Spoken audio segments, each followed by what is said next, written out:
Mesdames et messieurs, bonsoir et merci de votre fidélité à votre télévision régionale Prestige, mais aussi à votre nouvelle chaîne de radio Prestige FM 95.5 FM pour être au diapason de l'actualité d'ici et d'ailleurs. Et vous avez raison, la grande édition.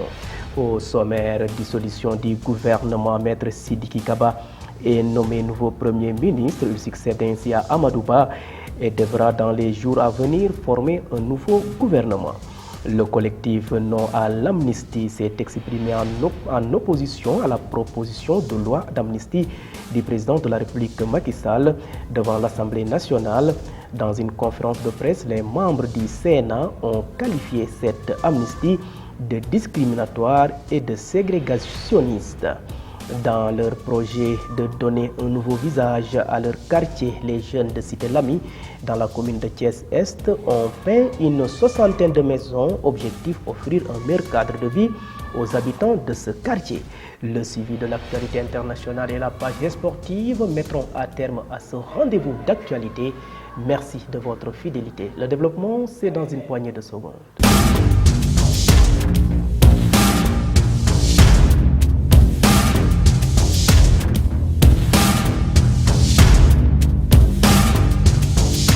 Bienvenue et démarrons ce rendez-vous d'information par le président de la République Macky Sall qui a dissous le gouvernement ce mercredi et a nommé Maître Sidiki Kaba comme Premier ministre en remplacement de Amadou Ba. Le tout nouveau Premier ministre, Maître Sidiki Kaba, était le ministre de l'Intérieur et de la Sécurité publique. Il devra dans les jours à venir former un nouveau gouvernement. Il a tenu à remercier le chef de l'État pour la confiance portée en sa personne. Maître Sidiki Kaba, que je vous propose de suivre.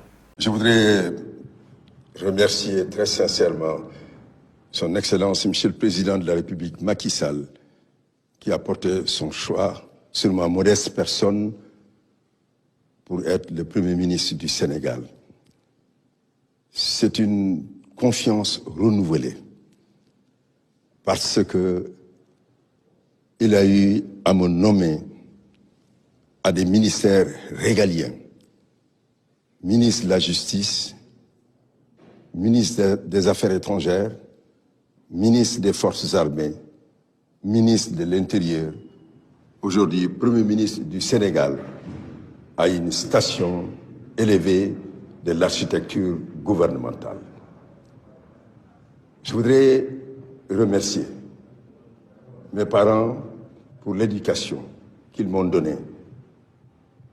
Ils n'ont ménagé aucun effort pour qu'il en soit ainsi. Remercier les populations du Sénégal oriental qui m'ont toujours marqué un soutien indéfectible. Mais aussi tous mes compatriotes qui ont marqué à mon endroit leur soutien, mais également aussi leur considération, voire leur affection. Je voudrais aborder ce grand privilège qui m'est fait avec un esprit de responsabilité, d'ouverture et d'apaisement. Et je voudrais ainsi travailler de manière à ce que les objectifs que le président de la République, Macky Sall, a eu à m'assigner et qui ont produit à travers le PSE des résultats tangibles et colossaux. Et encore une fois, je suis dans la position qui me permet de dire qu'aujourd'hui, je serai encore plus engagé à servir mon pays en ne ménageant aucun effort. Et parlons toujours d'actualité, cette fois-ci sous forme de brève illustrée. Le collectif Non à l'amnistie s'est exprimé en opposition à la proposition de loi d'amnistie du président de la République Macky Sall devant l'Assemblée nationale.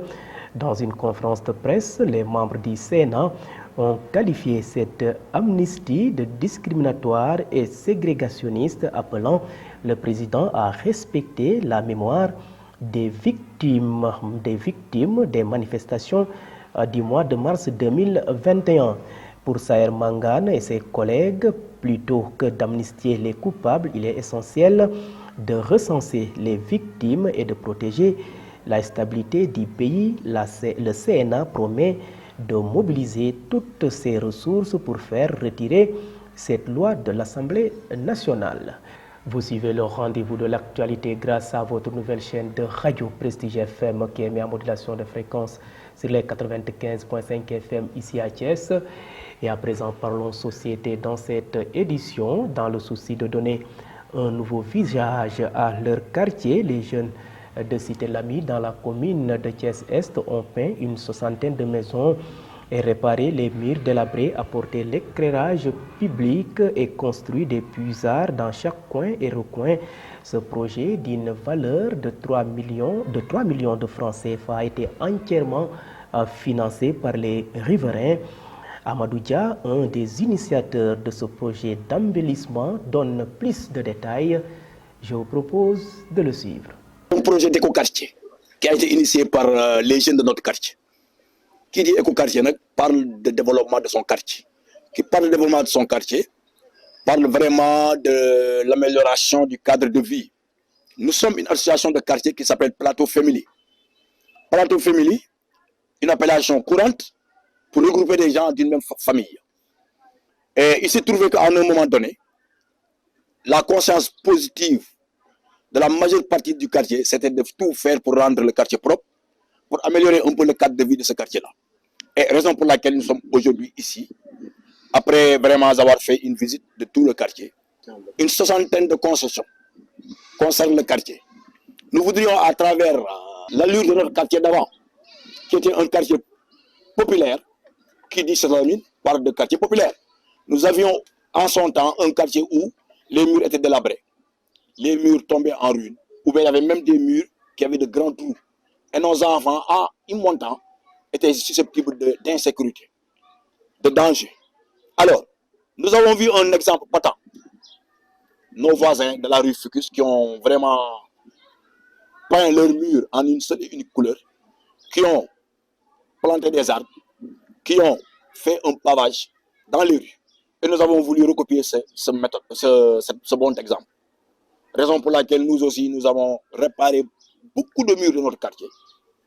Nous avons aussi pris l'initiative de les peindre de la même couleur, la couleur rouge, grise. Les portes et les fenêtres ont été peintes en grise. La salle de délibération de la mairie de Thiès a abrité un atelier de lancement de la plateforme du projet d'adaptation basée sur les écosystèmes, une initiative de l'Agence sénégalaise de la réforestation et de la Grande Muraille Verte qui se fixe comme objectif la préservation de l'environnement. L'adjoint au préfet du département de Thiès a présidé la cérémonie qui a vu la présence des femmes transformatrices de produits provenant des ressources naturelles. Ce projet englobe aussi les autres communes de Noto Diobass, Morolan et Fandène. Mariam Ndiaye, point focal du projet, donne plus de détails. Ces propos sont recueillis par nos confrères de Thiès24.com. Aujourd'hui, on est là à réunir dans la ville de Thiès pour lancer officiellement cette plateforme qui s'appelle Joko ABE. C'est dans le cadre du programme ABE. Voilà, la ville de Thiès est une actrice essentielle, incontournable dans ce projet parce que on sait tous que Thiès est une ville carrefour, Thiès est une ville pilote. Donc il y a pas mal de ressources dans la ville de Thiès, notamment sur l'environnement, que l'on pourrait exploiter, que l'on pourrait parfaire grâce à ce projet de l'ABE sur l'environnement et l'écosystème. Donc Thiès occupe une place centrale dans ce projet. Aujourd'hui, on a la commune de Fandène également qui est ici. On a la commune de Morolan, mais aussi la commune de Noto Diobass qui font partie également du projet dans Thiès-Ville et dans le plateau de Thiès également. Aujourd'hui, on a réuni ici les femmes issues des GIE, des groupements de promotion féminine également, mais également on a des promoteurs privés qui gèrent des entreprises soit de transformation de céréales locales, soit des entreprises privées qui sont dans l'industrie ou bien en tout cas la transformation dans la règle plus générale. Mais l'essentiel des participantes aujourd'hui est constitué de femmes issues vraiment des mouvements de groupement féminin, des mouvements de promotion féminine que l'on appelle communément GIE, mais aussi des femmes qui s'activent dans la petite commerce, notamment l'élevage aussi des poulets, la vente des poulets. Voilà, c'est toutes ces femmes-là que nous comptons également accompagner dans le cadre de ce projet appelé ABE. Et cap maintenant dans le département de Mbour, où la Société des infrastructures de réparation navale, CIRN, a tenu une journée de sensibilisation hier mercredi dans la commune de Popenguine-Ndayane sur la modernisation de la pêche artisanale à travers le renouvellement du parc piroguier. Selon son directeur général Saliou Samb, la CIRN ambitionne de financer la construction d'une centaine de pirogues en fibre de verre afin de garantir la sécurité des pêcheurs en haute mer et de rentabiliser leurs activités. Saliou Samb, que je propose de suivre. Nous sommes aujourd'hui à Popenguine-Ndayane, qui polarise quand même la coordination du CLPA de zone nord, qui regroupe au moins 4 à 5 CLPA de Guéraoun, Ndayane, Somone, Sali, Popenguine.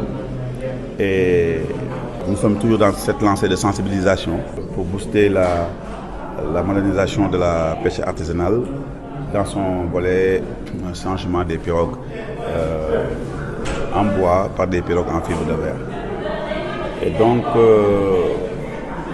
c'est un programme qui est un programme national qui est appelé à nous amener dans toutes les régions maritimes du Sénégal.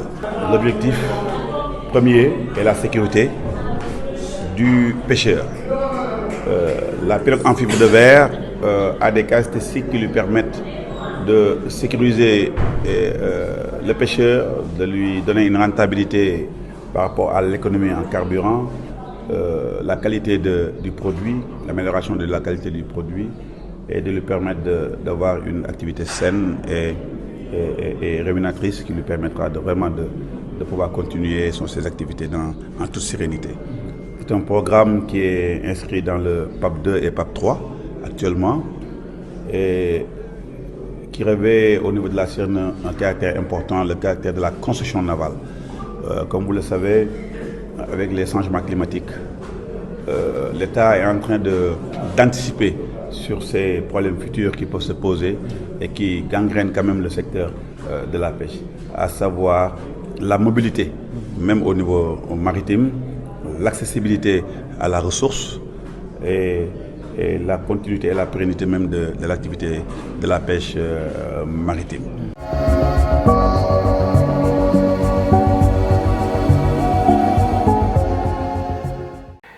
Et place maintenant sur ce qui fait l'essentiel de l'actualité nationale de ce jeudi. La date du scrutin est fixée au 24 mars prochain.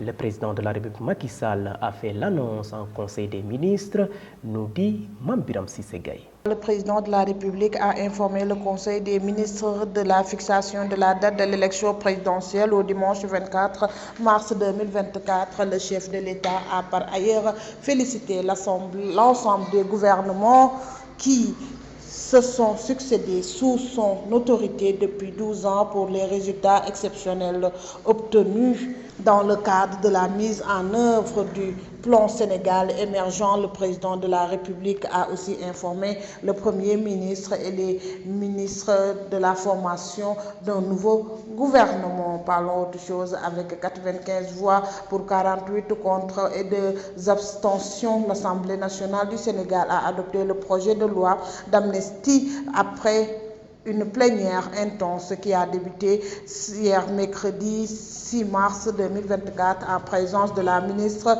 de la Justice a rappelé que les infractions amnistiées de plein droit concernent tous les faits susceptibles de revêtir la qualification d'infraction criminelle ou correctionnelle commis entre le 1er février 2021 et le 25 février 2024, tant au Sénégal qu'à l'étranger. Ces faits peuvent se rapporter à des manifestations ou ayant des motivations politiques, y compris celles faites par tous les supports de communication. Terminons avec un incendie qui s'est déclaré aujourd'hui, jeudi, au palais de justice de Dakar, a appris Dakaractu. Le sinistre s'est produit dans la salle des archives au niveau des rez-de-chaussée. Nous apprendons dans une vidéo qui circule sur la toile, on constate une nuée de fumée se lever au centre de l'institution. L'incendie aurait été provoqué par une explosion de gaz, mais cela n'a pas été encore confirmé par les autorités.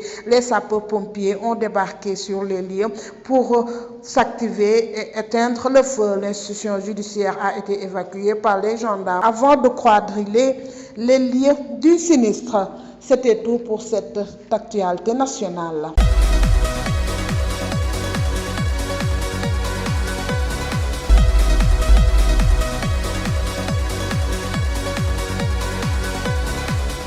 Et à présent, focus sur ce qui fait l'essentiel de l'actualité internationale de ce jeudi.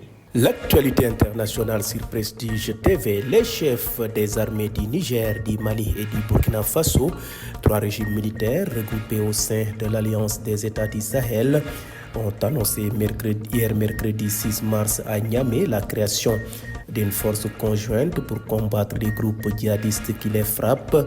Cette force conjointe des pays de l'AES sera opérationnelle dans les plus brefs délais pour prendre en compte les défis sécuritaires dans notre espace, indique le général Moussa Saliou Barmou, chef d'état-major nigérien des armées, dans un communiqué publié à l'issue d'une réunion à Niamey avec ses homologues maliens et burkinabés.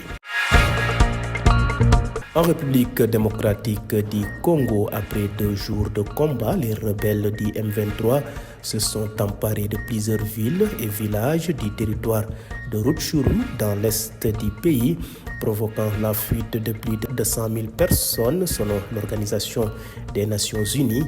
Le M23, épaulé par l'armée rwandaise, a pris le contrôle de la ville de Nazalé, située à environ 70 km au nord de Goma, chef-lieu de la province. Bouclons rapide de survol de l'actualité internationale au Moyen-Orient, où 3 membres de l'équipage d'un navire marchand ont été tués hier mercredi 6 mars dans le golfe d'Aden par un missile venu du Yémen.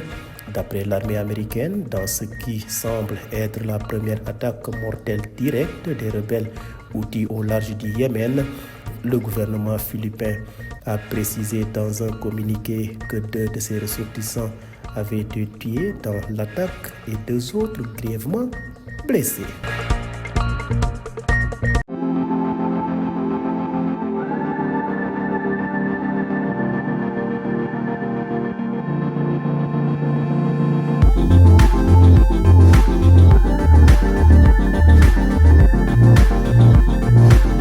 Et à présent, bouclons cette édition par une note sportive qui porte la signature de Isaac Dapa. Accroché sur sa pelouse par Leipzig, le Real Madrid a validé mercredi son billet pour les quarts de finale de la Ligue des Champions dans la douleur grâce à son avantage du match aller 1-0 et un but de Vinicius au match retour. Les Madrilènes qui retrouvent les quarts pour la 4e année consécutive ont à nouveau souffert contre une formation allemande qui regrettera longtemps d'avoir dominé 2 fois le Grand Real sans parvenir à le faire tomber. Vainqueurs 3-1 à l'aller, les Citizens n'ont pas eu à forcer leur talon pour prendre le meilleur sur Copenhague ce mercredi par 3-1. Pep Guardiola et ses hommes rallient l'écart et sont plus que jamais favoris pour conserver les couronnes européennes. Dans la perspective de la 13e édition des Jeux africains, l'équipe nationale U20 du Sénégal s'est mesurée au Soudan du Sud ce jeudi 7 mars 2024. La rencontre s'est jouée à Accra, marquant le début des épreuves de la poule B, dont les matchs s'étendront du 8 au 23 mars. Les Lionceaux sénégalais, sous la houlette de leur entraîneur Serigne Saliou Dia, aspirent à renouer avec le triomphe de 2015.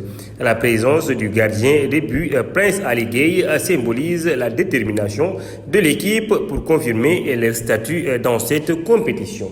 C'était tout pour cette note sportive. Merci donc à vous Isaac Dapa pour cette note sportive. Mesdames et messieurs, c'en est tout. C'était le rendez-vous de l'actualité de ce jeudi 7 mars 2023. Vous étiez trop nombreux à nous suivre à l'étranger grâce au réseau IPTV. D'autres optent pour nos différentes plateformes, à savoir le site d'information www.prestigechess.com, les pages YouTube et Facebook Live de Prestige.